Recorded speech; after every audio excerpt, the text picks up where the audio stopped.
Normally I would jump to the slide right away, but I think the frame is actually slightly more interesting. I'm going to put the hammer down, and by the way,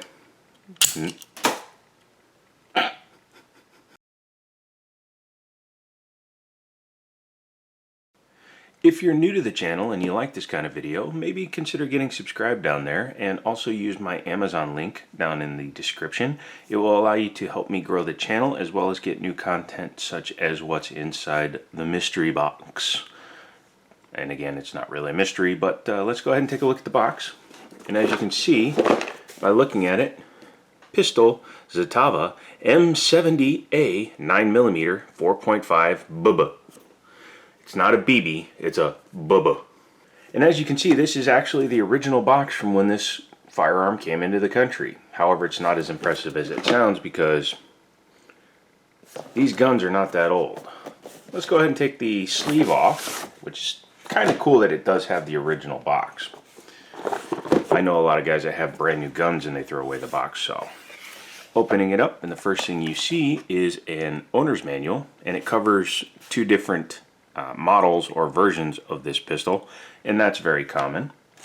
You do get a nice little certificate of creation or ownership showing that, again, this is a very early pistol. Has its serial number and everything right there. And inside the box you have the pistol itself, and in this case a second mag. However, it is not an original mag, and we will get back to that. Also included was this really long flag. Otherwise, the box is designed very much to look like the pistol that these things were based on, which would be the Tokarev T33. Before we get going, let's go ahead and drop the magazine, pull it back and show you that it is open and clear. Drop the slide and put down the hammer. So yeah, that's a pretty cool looking pistol, isn't it? Looks like an older pistol because it's based on a very old design. However, the M70A has only been around since 2013, and its older brother, smaller brother, whatever you want to call it, brother, the M57, which was chambered in the original Tokarev 7.62 by 25, was originally reintroduced in 2008. But this one is chambered in 9mm Parabellum, or 9x19, or 9mm Luger, whichever one you prefer to call it. And it's a pretty faithful reproduction. However, being that it's imported, it has a slide mounted safety, whereas the original TT33s didn't unless they were being shipped in. As I said, it was brought in by a CAI out of Georgia, Vermont, and it has a nice etched serial number in there, and as you can see, mine is under 4,000, so it's a pretty dang early build of the pistol. You can see it's finished in a nice bluing, and it obviously has been used a little bit, so it has some wear from being in and out of the holster, but it's not abuse wear, which would make it look horrible. This actually looks beautiful. It actually gives it a little bit of age. I've seen some brand new ones where they're completely dark like the back there, but this looks beautiful. And I'm assuming the reason why the finish looks like that is because this particular pistol came with the optional leather holster. So I don't think it ever went into a Kydex. I think it spent its life in one of these bad boys.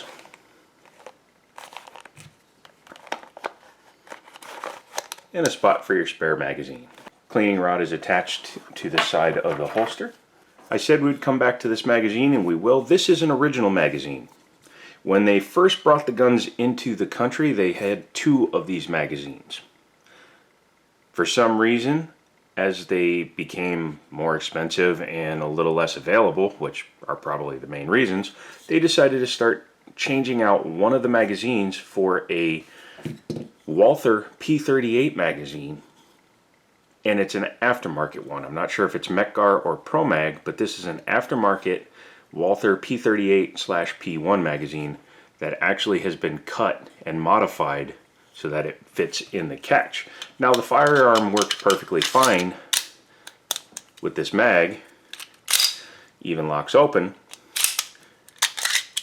but it's not the original magazine, and that's kind of sad panda. Biggest reason for that is as the guns were becoming harder to come across, people were wanting to buy extra magazines. Even now in 2019, if you go on eBay and try to buy an original magazine from an M70A, you're going to spend about $70 to $75 for just one magazine. So it makes sense for them to pay $10, $15 in bulk for these, take a Dremel to it, add that in, and then sell these separately, increasing the profit they make from their diminishing supply of firearms. Did everybody do that? Probably not. And it was probably actually the shop that sold this to somebody else, that sold it to somebody else, that sold it to the shop where I got it from. Taking a look around the pistol, I've already disassembled it a couple of times, but man, this thing is clean. Very traditional style panels for the grips, which is fine. And one thing you're going to notice is this son of a gun is very, very slim.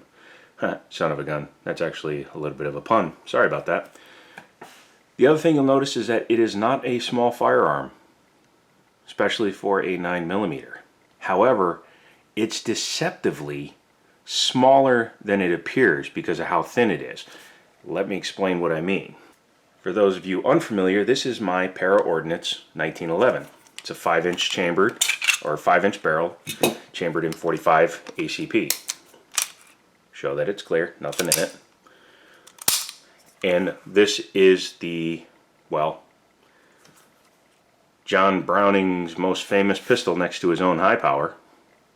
But when you actually hold it up next to the M70A Zastava, I'll never say that right, you can actually see that the 1911 is quite a bit bigger. This is more closely looking like a Browning model of 1903 style gun, and this is obviously a 1911. What's funny is this gun was made in 2013, this gun was made in 2014. Obviously this was made to incorporate some of the newer design cues from guns. This was designed to be as old as possible. But just a straight look at them, I think the quality is there. So let's go ahead and monkey around with it and take it apart and see what makes her tick. Just an aside, make sure you get the right magazines when you add a magwell. Now I did do some online hunting to try to find similar pistols for sale. There are some out there.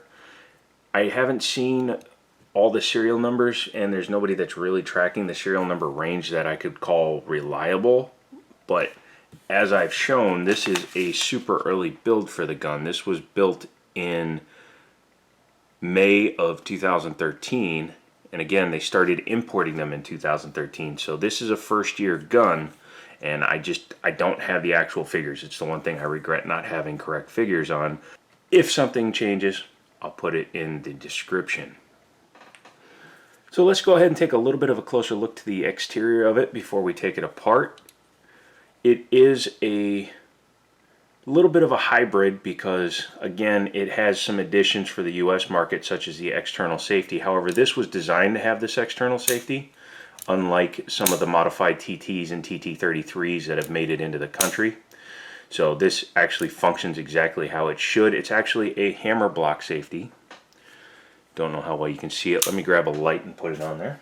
If you look, it actually blocks the hammer from coming forward and hitting the firing pin. And that's about as safe as you can get a safety to be. One thing I'm noticing on this gun that's different from some of the ones I've been seeing is that this gun, no magazine in it, will fire. It could be that this is a first-year gun and they just didn't have the magazine disconnect in them, but I do know that most M57s have a magazine disconnect, and so do most Model 70As, or M70As like this one. So I'm not sure if somebody went in and removed the magazine disconnect. I don't think so, because it doesn't look like the bottom half of it's been monkeyed with. But that's a bonus in my book. My star, I actually removed my disconnect because I don't think there's a place for a magazine disconnect in the modern world. If you can't deal with an external safety as your main thing, you really shouldn't be operating a firearm. The slide release. like a John Browning high power or a 1911, it's the slide release as well as the cross pin for the barrel drop link or the cam block or drop block or whatever it is on your particular gun. However, it's a little bit different because it uses a C-clip, extended C-clip, to hold it in place versus having a spring tube like the 1911 does, because the safety is up here, not here. There's nothing to hold the spring in on this side. So rather than having a spring tube to hold pressure on that to keep it in position, they use that clip. It doesn't take a lot of tension to keep a slide lock or a cross pin in place. It just needs to be held in place just enough to not go anywhere. The hammer is kind of partially shrouded. You can still see the ball the whole time, however it's also rounded so it's not going to snag as easy. Sights are, well, they're basically copying the original style sights from the Tokarev, so they're, you know, pretty bad, pretty poor. Hard to get a sight picture on so far. I'm going to take it out to the range and see how it actually is in terms of accuracy. Front sight is basically non-existent. That's a very small blade. Non-adjustable in the front. You can knock over the rear sight to get a little bit of windage control. Mag release is actually a pretty nice piece. It's extended, or it sits higher than a lot of older guns do. And the magazines, at least in my gun, are drop free, which kind of leads credence to the fact that somebody may have removed my magazine disconnect, or this gun just never had it, because, yeah. Again, I've watched other reviews, and in the other reviews, the magazines stick, and that's usually because of a magazine disconnect putting pressure on the side of the magazine. When I took the magazine disconnect out of my Star, it did the exact same thing. Next thing we need to talk about is the trigger. This is a single action only pistol. As I've explained in other videos, that means this trigger does one thing and one thing only, because I'm sure people have been yelling at me for it. I'm going to go ahead and use a dummy round. Magazine's back out to show you the trigger pull. As you can see, it's an enclosed trigger, and we'll take a closer look at it when we open up the gun. But when you pull the trigger, that's it. Gun is now functionally dead unless the slide cycles or you manually recock it. And that was a horrible way to say manually. The trigger pull itself, other people have checked them and said that it's about 8 pounds, and I believe that. But it is a straight back trigger pull because, well, you'll see again when we take the top off. It comes back to a wall and then kind of just breaks, which is nice. It's a crisp break. It's not like there's an inch of over travel. It's a long trigger. If it was in a 1911, you'd be calling this a long trigger. Reset, again, nice and short, right into the next shot. So not a terrible trigger, just a little on the heavy side. Let's get into the disassembly. So over here you have your C-clip. They suggest you use a piece of wood. However, you know, this is my gun, so I'll do what I want. You just need to move the C-clip over 1 notch. It does not have to come off the firearm completely. This back is where it's held captive. As you can see, I haven't moved the slide at all. I am going to cock the hammer back, and then you just push the cross pin out and pull it out without doing anything to the slide. That is another area where it's different from most Browning style disassemblies. You don't need to come back to any sort of marks on the slide. Once you do that, you literally just pull it off. Normally I would jump to the slide right away, but I think the frame is actually slightly more interesting. I'm going to put the hammer down, and by the way, that happened for a reason. Let me get that.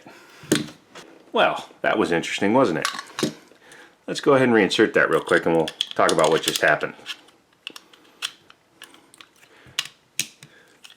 As you just saw, the hammer group actually popped out of the gun when I was trying to cock it or decock it, because this whole group is actually removable from the gun.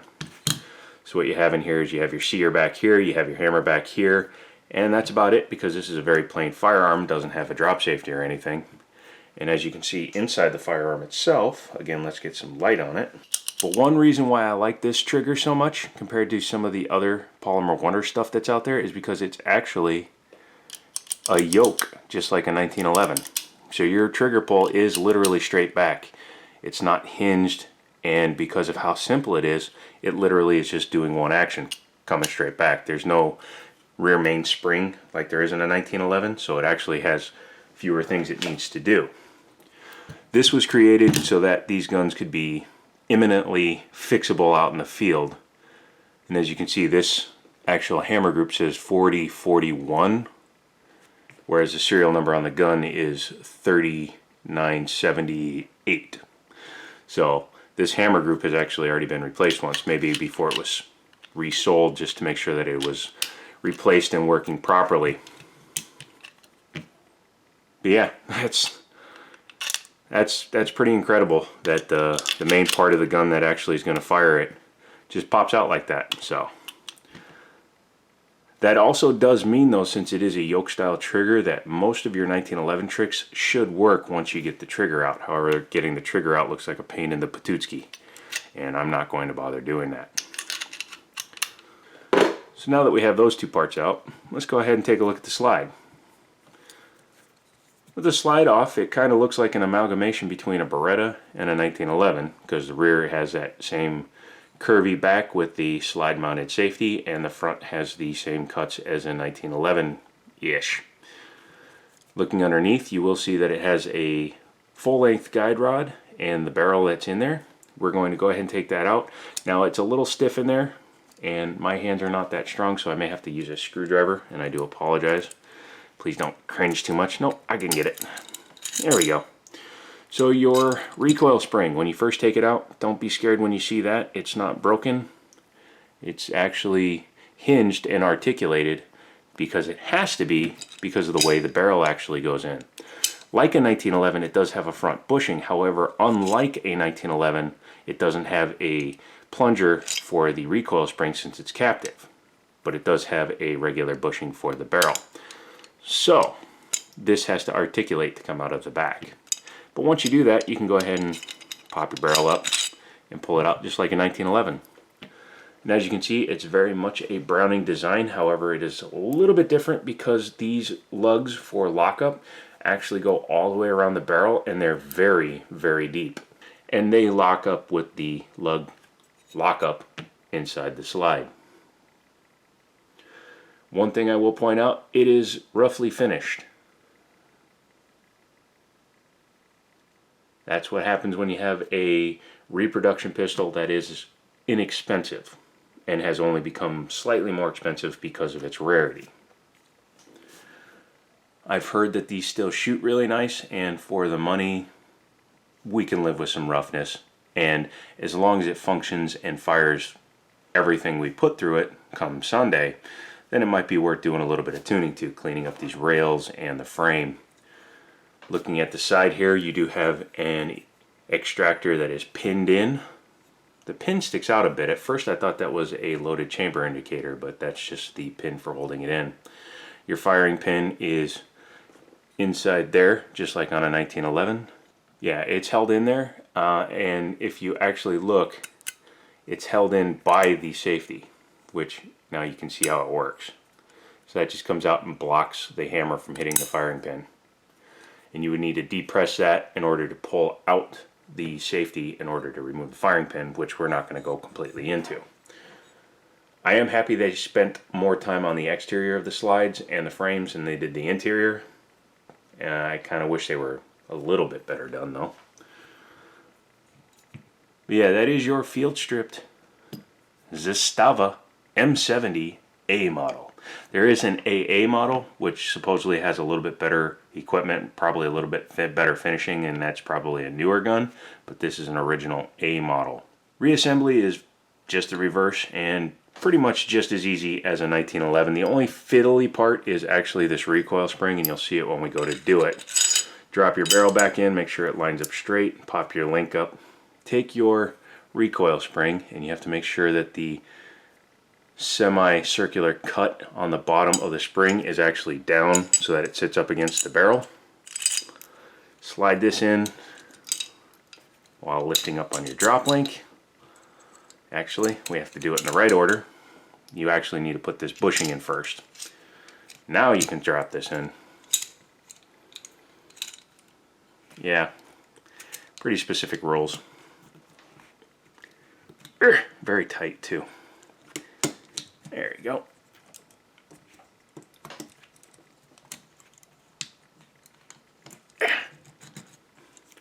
The good thing about it is it's very hard to put it in the wrong way. The bad thing about it is it's very tight and doesn't like to go in very easily. That could, again, be positive or negative. But that's the slide reassembled. For the frame, you just take the hammer group, drop it back in, super easy. Take your slide, super easy. Slide it on, making sure your barrel link is down. You can see what I was talking about. I'm slightly off with the barrel. There we go. Now the barrel's in the right position. Slide it on, come back, take your pin, start it. Be very careful because this finish will actually scratch pretty easy.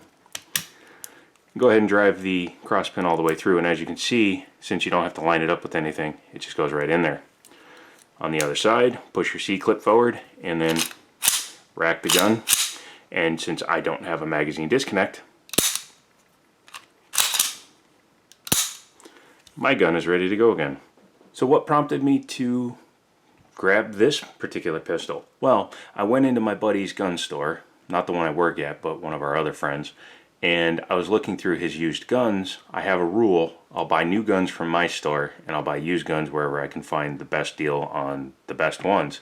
And I also don't like to buy the used guns out of our store because that's, quite frankly, where you make profit. Used guns bring more money, or a higher profit margin. So I was looking through my buddy's inventory and I was actually going to buy a Ruger, a P345, but I got scared because it was a full polymer frame with no metal inserts on the rails, and I've kind of talked about that before. I don't trust a polymer gun without metal inserts for the rails because I've seen a lot of distortion and damage to them. So I steered clear of that and I decided to pick this up. This is paid for with you guys by subscribing and clicking on the ads that show up and watching my videos, leaving me thumbs up and comments and stuff. It allows me to get AdSense revenue, and that AdSense revenue gets turned into purchases for the channel. So this is the first thing that we, you and me and you, me and you, I'm not going to sing the song, are kind of responsible for buying together. So let's hope it shoots well. We're going to take it out and do that, and who knows if we'll keep it, but if we don't, we'll just see what we can upgrade to. So that's the plan. I'm going to take it out to the range with Daniel. We're going to put a bunch of rounds through it and see how she does. And if she does well, she'll stay in the stable. If she doesn't, she'll leave the stable. If you have any comments, leave those down below. If you have any questions, leave those down below. I like to read your comments and your questions. I'll answer them as I can unless I don't know the answer. Don't forget to get subscribed. Also click on the Amazon link. Check out my playlist. Share my videos. Like my videos. Little things like that, 1, 2, 3 clicks, and you help the channel grow and you get more content like this. The next video you're going to see after this is actually going to be on a rifle, which is a really cool piece that I've been debating for quite a while, and to pardon the pun, we're going to pull the trigger on that one and do a video on it. So look forward to that, and as always, I'll talk to you later.